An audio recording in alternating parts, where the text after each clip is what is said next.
नमस्कार, मैं Vikas Kumar YouTube channel B K the study point पर आप सबका स्वागत करते हैं। कैसे आप लोग? आशा करते हैं कि आप सब ठीक हैं, स्वस्थ हैं, बहुत अच्छे से हैं। और इसी आशा के साथ आज हम लोग वनस्पति विज्ञान में एक टॉपिक है सेलुलर रिस्पिरेशन यानी कि कोशिकीय श्वसन।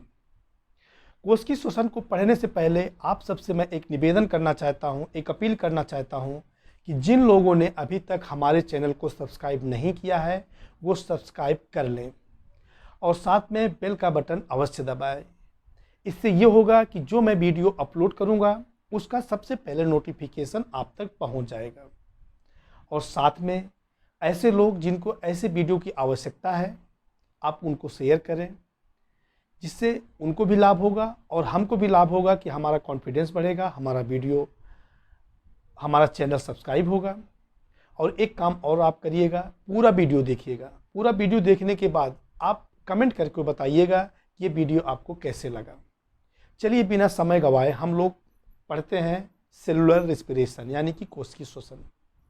आप सब जानते हैं कि जितने भी जीव होते हैं, जितनी भी वनस्पतियाँ होती हैं, वो चाहे सूक्ष्म जीव क्यों ना हो या बड़े बड़े पेड़ पौधे या जंतु होते हैं, सब में सबको अपने कार्यों को करने के लिए ऊर्जा की आवश्यकता होती है। उनके कार्य हैं, जैसे कि जंतुओं की है तो उनका चलना, उठना, बैठना, सोना, जो भी कार्य करते हैं, श्वसन करना, जो भी काम करेंगे सब में ऊर्जा की आवश्यकता होती है। इसी प्रकार वनस्पतियों में ग्रोथ होती है, वृद्धि होती है, या जमीन के अंदर से जल या खनिज लवण यानी कि मिनरल्स को अवशोषित करते हैं। ये सब कार्य करने के लिए किसकी आवश्यकता होती है? ऊर्जा की आवश्यकता होती है। आज हम आपको जो पढ़ाएंगे वो विशेष रूप से पौधों के बारे में पढ़ाएंगे, यानी कि पादप सेल के बारे में पढ़ाएंगे। जो कोशिकीय श्वसन है वो पादप में यानी कि पौधों में कोशिकीय श्वसन कैसे होता है। तो पौधों की सबसे बड़ी विशेषता होती है जो ऊर्जा होती है, जो शक्ति होती है, या जो इनका जो भोज्य पदार्थ होता है, ये एक विशेष प्रकार के कार्बनिक पदार्थ में संचित रहता है। जब इनको ऊर्जा की आवश्यकता होती है तो ये भोज्य पदार्थ यानी कि जो इनका भोज्य पदार्थ है, जिसको हम कह रहे हैं कि कार्बनिक पदार्थ है, ये जटिल कार्बनिक पदार्थ होता है। और इसमें विशेष रूप से क्या होता है? शर्करा होता है। शर्करा C6H12O6। इसका क्या होता है? ऑक्सीकरण होता है। जब इसका ऑक्सीकरण होता है तो बहुत सारा ऊर्जा मुक्त होती है, ठीक है। और इसके साथ साथ इनको क्या मिलता है? कार्बन डाइऑक्साइड गैस मिलता है और पानी मिलता है। तो इसका ऑक्सीकरण किसकी उपस्थिति में होगा? ऑक्सीजन की उपस्थिति में। इसको हम एक समीकरण के माध्यम से समझने का प्रयास करते हैं। आप देखिए ध्यान से। तो इससे क्या बनता है? कार्बन डाइऑक्साइड बनता है और साथ में क्या बनता है? पानी बनता है, ठीक है। और इसके साथ साथ 673 किलो कैलोरी ऊर्जा मुक्त होती है। समझ में आ रहा है ना? तो ये क्या है? ये जटिल कार्बनिक पदार्थ है। इसका ऑक्सीकरण होता है यानी कि इसका जारण होता है। जारण होने के बाद कार्बन डाइऑक्साइड और पानी मिलता है, साथ साथ में इतना सारा यानी 673 किलो कैलोरी ऊर्जा मुक्त होती है। बात समझ में आ गई? आइए आपको हम बता दें, आपको क्या, बहुत सारे लोगों को ये दिक्कत है, ये श्वसन को और प्रकाश संश्लेषण क्रिया को दोनों एक साथ जोड़ लेते हैं। दोनों में कंफ्यूजन हो जाते हैं, किसको प्रकाश संश्लेषण क्रिया कहा जाता है, किसको श्वसन क्रिया कहा जाता है। तो हम आपको समझाने का प्रयास कर रहे हैं। प्रकाश संश्लेषण एक है, संश्लेषण, और दूसरा है श्वसन, ठीक है ना। दोनों में थोड़ी दिक्कत हो जाती है। देखिए जो भी जीव है, वनस्पति है, सब श्वसन क्रिया करते हैं। और जितना इनकी जो जीवित कोशिकाएं होती हैं ये निरंतर श्वसन करती रहती हैं, सांस लेती रहती हैं। समझ में आ रही बात ना? चाहे दिन हो या रात हो, चाहे सुबह हो या शाम हो, मतलब श्वसन क्रिया कंटिन्यू होता रहता है। लेकिन प्रकाश संश्लेषण क्रिया कब होता है? केवल दिन में होता है। जैसे मैं आपको समझाऊं कि आप हैं, भोजन बनाते हैं। भोजन बनाने के लिए किसकी जरूरत पड़ती है? बर्तन की, है ना। साथ में जो सामग्री है यानी कि दाल चावल, इसकी आवश्यकता पड़ती है। साथ में ईंधन की भी आवश्यकता पड़ती है। ठीक इसी प्रकार पौधे भी भोजन बनाते हैं तो इनको भी कच्चा माल यानी कच्चा माल के रूप में क्या लेते हैं? ये कार्बन डाइऑक्साइड लेते हैं, ठीक है, और साथ में इनको पानी की आवश्यकता होती है। कार्बन डाइऑक्साइड कहाँ से लेते हैं? वायुमंडल से लेते हैं। पानी कहाँ से लेते हैं? ज़मीन से लेते हैं। कोई दिक्कत? कोई दिक्कत नहीं है। इसके अलावा इनका जो बर्तन होता है क्लोरोप्लास्ट होता है। क्लोरोप्लास्ट कहाँ पाया जाता है पता है? क्लोरोप्लास्ट जो भी हरित कोशिकाएं होती हैं पादप में, उसके अंदर जो होता है, मतलब कोशिकाओं के अंदर एक और ऑर्गन्स होता है, उसको क्लोरोप्लास्ट कहा जाता है या हरित लवक कहा जाता है। तो हरित लवक इनका बर्तन हो गया। और इनको जो ईंधन मिलता है कहाँ से मिलता है? ये सनलाइट से मिलता है, यानी कि सूर्य का प्रकाश जो होता है, ठीक है। अब ये जो भोजन बनाते हैं, इनके भोजन को क्या कहा जाता है? C6H12O6, यानी कि ये ग्लूकोज है या कार्बोहाइड्रेट, ठीक है। और साथ में ऑक्सीजन मुक्त होती है। ये प्रकाश संश्लेषण क्रिया होता है। आप ये बताइए क्या रात में हो सकता है? नहीं होगा, क्योंकि इनको जो ईंधन है वो ईंधन नहीं मिलेगा। कहने का मतलब जो प्रकाश संश्लेषण क्रिया होता है, प्रकाश संश्लेषण क्रिया केवल दिन में होता है, सूर्य के प्रकाश की उपस्थिति में होता है, और जिस कोशिकाओं में होता है जिनमें कि हरित लवक पाया जाता है। इतना क्लियर हो गया। कच्चा माल के रूप में ये कार्बन डाइऑक्साइड लेते हैं। लेकिन श्वसन की अगर बात करते हैं सांस लेने में, तो श्वसन में आप अच्छी तरीके से जानते हैं कि वायुमंडल से लोग ऑक्सीजन को लेते हैं और कार्बन डाइऑक्साइड को बाहर निकालते हैं। क्लियर है? कोई दिक्कत? अच्छा, उसमें रेडियो जल रहा है? चलिए ठीक है। तो क्या करते हैं? लेते हैं ना, ऑक्सीजन को लेते हैं, कार्बन डाइऑक्साइड छोड़ते हैं। दिन में भी श्वसन होता है। तो ये जो ऑक्सीजन है, दिन में क्या करते हैं पौधे? ऑक्सीजन जो प्रकाश संश्लेषण द्वारा निर्मित ऑक्सीजन को बाहर निकालते हैं, उसमें से कुछ हिस्सा ऑक्सीजन जो है श्वसन क्रिया में ले लेते हैं। और श्वसन क्रिया के बाद क्या होता है? पौधे कार्बन डाइऑक्साइड छोड़ते हैं, और वो दिन में कार्बन डाइऑक्साइड क्या करते हैं? पौधे प्रकाश संश्लेषण के लिए ले लेते हैं। लेकिन इतना कार्बन डाइऑक्साइड नहीं होता है कि श्वसन के द्वारा, यानी कि श्वसन तंत्र में जो कार्बन डाइऑक्साइड बाहर को छोड़ते हैं पौधे, उसमें इतना ज़्यादा मात्रा नहीं होता है कि प्रकाश संश्लेषण में इसकी पूर्ति हो जाए। तो क्या करते हैं? वायुमंडल से कार्बन डाइऑक्साइड को लेते हैं। इसी प्रकार जब ये ऑक्सीजन बनता है तो ऑक्सीजन का कुछ भाग पौधे श्वसन क्रिया में ले लेते हैं और शेष वायुमंडल में छोड़ देते हैं। लेकिन रात के समय में तो प्रकाश संश्लेषण क्रिया होती नहीं है। होती है? नहीं होती है। तो उस समय क्या होता है? उस समय पौधे उस समय भी क्या करते हैं? श्वसन क्रिया करते हैं, मतलब वायुमंडल से ऑक्सीजन को लेते हैं और कार्बन डाइऑक्साइड को छोड़ते हैं। कुछ चीज़ तो आप गांव में अगर रहे होंगे तो आप देखे होंगे कि गांव में जो बुजुर्ग लोग हैं, माने वृद्ध लोग हैं, दादा दादी या नाना नानी, वो बताया करते हैं कि बच्चों पेड़ के नीचे मत सो। क्यों मत सो? अगर पूछा जाए तो नहीं बता पाते थे। वो इतने बात करते हैं कि भाई पेड़ के नीचे सोओगे तो पाप लगेगा। ऐसा होता है ना, लेकिन उनको नहीं पता है इसका क्या मतलब है।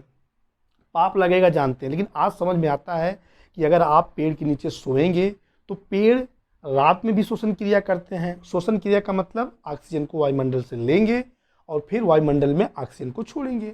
आप भी यही क्रिया करते हैं, वायुमंडल से ऑक्सीजन को लेते हैं और कार्बन डाइऑक्साइड को छोड़ते हैं।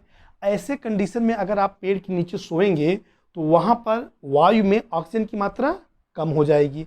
अगर ऑक्सीजन की मात्रा कम रहेगी तो आपको दिक्कत हो सकती है, आपकी कोशिकाओं को पर्याप्त एनर्जी नहीं मिल पाएगी। इसीलिए कहा जाता है कि पेड़ के नीचे नहीं सोना चाहिए रात में। दिन की बात नहीं, दिन में आप पेड़ के नीचे सो सकते हैं, क्योंकि आपको पर्याप्त ऑक्सीजन मिलती रहेगी, प्रकाश संश्लेषण क्रिया होता रहेगा, ऑक्सीजन मुक्त होती रहेगी, वो ऑक्सीजन आप आराम से ले सकते हैं।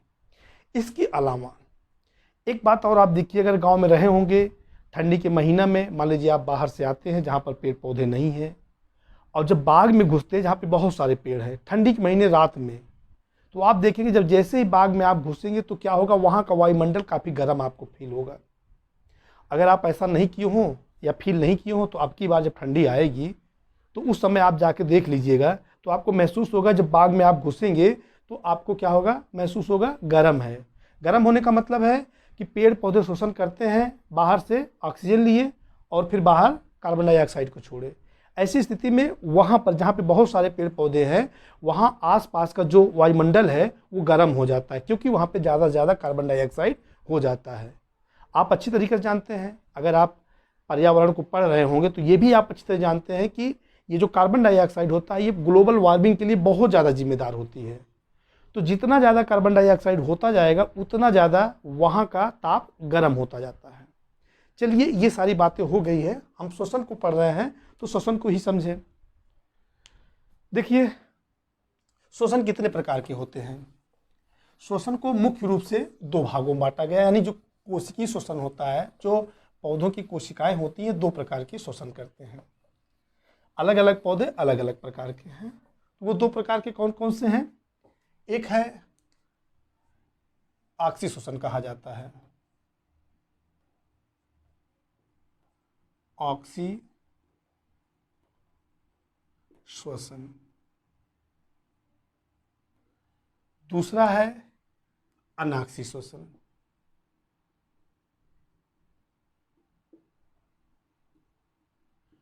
अनाक्सी श्वसन। अब आप कहेंगे ऑक्सी श्वसन क्या है, तो हम आपको बता दें, जो ऑक्सी श्वसन होता है, पहली बात तो जान लीजिए इंग्लिश में इसको क्या कहा जाता है। इंग्लिश में इसको कहते हैं एरोबिक रेस्पिरेशन। ठीक है। दूसरा क्या है? Anaerobic respiration. Anaerobic respiration. समझ में आ रहा है ना? देखिए, ऐसे पौधे जो ऑक्सीजन की उपस्थिति में श्वसन करते हैं उसको ऑक्सी श्वसन कहा जाता है। हमारे ध्यान पर ध्यान दीजिए, ऐसे पौधे जो ऑक्सीजन की उपस्थिति में श्वसन करते हैं उसको क्या कहा जाता है? एरोबिक रेस्पिरेशन कहा जाता है या ऑक्सी श्वसन कहा जाता है। लेकिन ऐसे पौधों को जो ऑक्सीजन की उपस्थिति में श्वसन करते हैं उनको क्या कहा जाता है? ऐसे पौधों को कहा जाता है ऑक्सी पौधा। क्या बोलते हैं इसको? ऑक्सी पौधा। ठीक है, यानी कि एरोब्स कहा जाता है, एरोब्स इंग्लिश में। ठीक है ना? इसमें होता क्या है? इसमें ऑक्सीजन की उपस्थिति में जो भोज्य पदार्थ होता है, जो कार्बनिक पदार्थ होता है, उस कार्बनिक पदार्थ का क्या होता है? पूर्ण ऑक्सीकरण होता है, यानी कि इंग्लिश में कहा जाएगा कंप्लीट ऑक्सीडेशन होता है। क्या होता है? कंप्लीट ऑक्सीडेशन होता है, यानी कि पूर्ण ऑक्सीकरण होता है। किसका? जो भोज्य पदार्थ होता है, जो कार्बोहाइड्रेट होता है, उसका पूर्ण ऑक्सीकरण होता है, कंप्लीट ऑक्सीडेशन होता है। इसके फलस्वरूप क्या मिलता है? ऊर्जा मिलती है। और साथ में क्या मिलता है? ये आपका जो है कार्बनिक पदार्थ है। हम समीकरण में आप देखते जाइए, C6H12O6, और ये ऑक्सीजन की उपस्थिति में होता है। तो बनता क्या है? बनता है कार्बन डाइऑक्साइड। ठीक है, और साथ में पानी रहता है, और इसके साथ साथ 673 किलो कैलोरी ऊर्जा मिलती है। किलो कैलोरी ऊर्जा। समझ में आ रही बात ना? तो एक कंप्लीट ऑक्सीडेशन होता है, तो इसमें ऑक्सीजन की उपस्थिति में होता है और कार्बन डाइऑक्साइड गैस, पानी, और साथ में 673 किलो कैलोरी ऊर्जा निकलती है। अब ये जो 673 किलो कैलोरी ऊर्जा निकलती है, इसको एडीपी जो है, एडीपी माने एडिनोसिन ट्राइफॉस्फेट, जिसको कहा जाता है एडीपी, इसके द्वारा अवशोषित कर लिया जाता है। अवशोषित करने के बाद ये किस में कन्वर्ट हो जाता है? एटीपी में, माने एडिनोसिन ट्राइफॉस्फेट में ये संचित हो जाता है। समझ रहे कि नहीं समझ रहे हो? तो ये एटीपी के रूप में संचित हो जाता है। जब कभी जरूरत होता है तो इनका क्या होता है? हाइड्रोलिसिस होता है, यानी कि इनका हाइड्रोलिसिस का मतलब जलीय अपघटन होता है। जब इनका जलीय अपघटन होता है तो क्या होगा? ऊर्जा मुक्त होगी और जो भी क्रियाएं करना होता है वो कर लेते हैं। हालांकि जो ये ऑक्सी श्वसन है ये दो प्रकार का होता है। एक को कहा जाता है, क्या बोलते हैं? एक को ग्लाइकोलाइसिस कहा जाता है, ग्लाइकोलाइसिस। ठीक है, और दूसरा जो है वो क्या है? क्रेब्स चक्र है। ये इसी हम लिख दे रहे हैं इसे, क्रेब्स चक्र, क्रेब्स साइकिल है। ठीक है, इन दोनों को हम आपको अगले वीडियो में पढ़ाएंगे यहाँ पर इसका जिक्र नहीं करते हैं। हम देखते हैं कि अनाक्सी श्वसन किसको कहा जाता है, एनएरोबिक रेस्पिरेशन किसे कहा जाता है। देखिए एनएरोबिक रेस्पिरेशन ऑक्सीजन के अनुपस्थिति में होता है, लेकिन वहीं पे ऑक्सी श्वसन ऑक्सीजन की उपस्थिति में होता है। लेकिन ऐसे पौधे जो कि ऑक्सीजन की अनुपस्थिति में श्वसन करते हैं उनको क्या कहा जाता है, उनको कहा जाएगा अनाक्सी पौधा कहा जाएगा, अनाक्सी पौधा कहा जाता है। इंग्लिश में इनको कहा जाएगा एन एरोब्स कहा जाता है। याद कर लीजिएगा, इसमें जो भोज्य पदार्थ होता है, कार्बोहाइड्रेट्स होता है, उनका अपूर्ण ऑक्सीकरण होता है, मतलब इनकम्प्लीट ऑक्सीडेशन होता है। तो उसमें ऑक्सीडेशन होने के बाद, माने अपूर्ण ऑक्सीकरण होने के बाद क्या बनता है, क्या मिलता है, एथिल एल्कोहल और कार्बन डाइऑक्साइड बनता है। ये आपका है ग्लूकोज है, C6H12O6। ठीक है, यहाँ पे ऑक्सीजन तो होगा नहीं क्योंकि ऑक्सीजन की अनुपस्थिति में होता है, तो बनता है C2H5OH प्लस CO2 और साथ में ऊर्जा भी निकलती है, लेकिन बहुत कम ऊर्जा निकलती है। 28 किलो कैलोरी ऊर्जा निकलती है। समझ में आ रही बात ना? तो ये ऊर्जा बहुत कम है। आप देख रहे हैं एक यहाँ पर ग्लूकोज का अणु है, यहाँ पर भी एक ही ग्लूकोज का अणु है, लेकिन इसके एक ग्लूकोज के अणु से आपको 673 किलो कैलोरी ऊर्जा मिल रही है। लेकिन इनके एक अणु ग्लूकोज से कितना मिल रहा है, केवल 28 किलो कैलोरी ऊर्जा मिल रही है। यानी कि ऑक्सी श्वसन में ज़्यादा ऊर्जा मिलती है और अनाक्सी श्वसन में बहुत कम ऊर्जा मिलती है। इसके अलावा ये तो जो बना है, क्या बना है, एथिल एल्कोहल है। इसके अलावा बहुत सारी चीज़ और मिलती है, जैसे साइट्रिक एसिड मिलता है। ठीक है,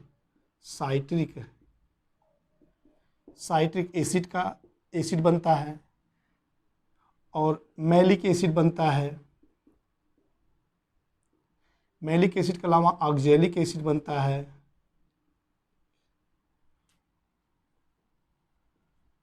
मतलब ये सूक्ष्म मात्रा में बनते हैं। और क्या बनता है, ऑक्जेलिक एसिड के अलावा butyric acid, butyric acid, spelling mistake हो जाती थोड़ा बहुत। लैक्टिक एसिड का निर्माण होता है, लैक्टिक एसिड का निर्माण होता है। ये कभी कभी होता है। और इसका एक और नाम है अनाक्सी श्वसन का।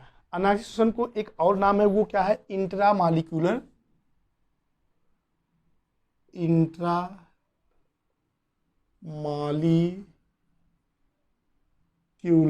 रेस्पिरेशन, यानी कि अंतराणुक श्वसन कहा जाता है। क्या बोलते हैं, अंतराणुक श्वसन, अंतराणुक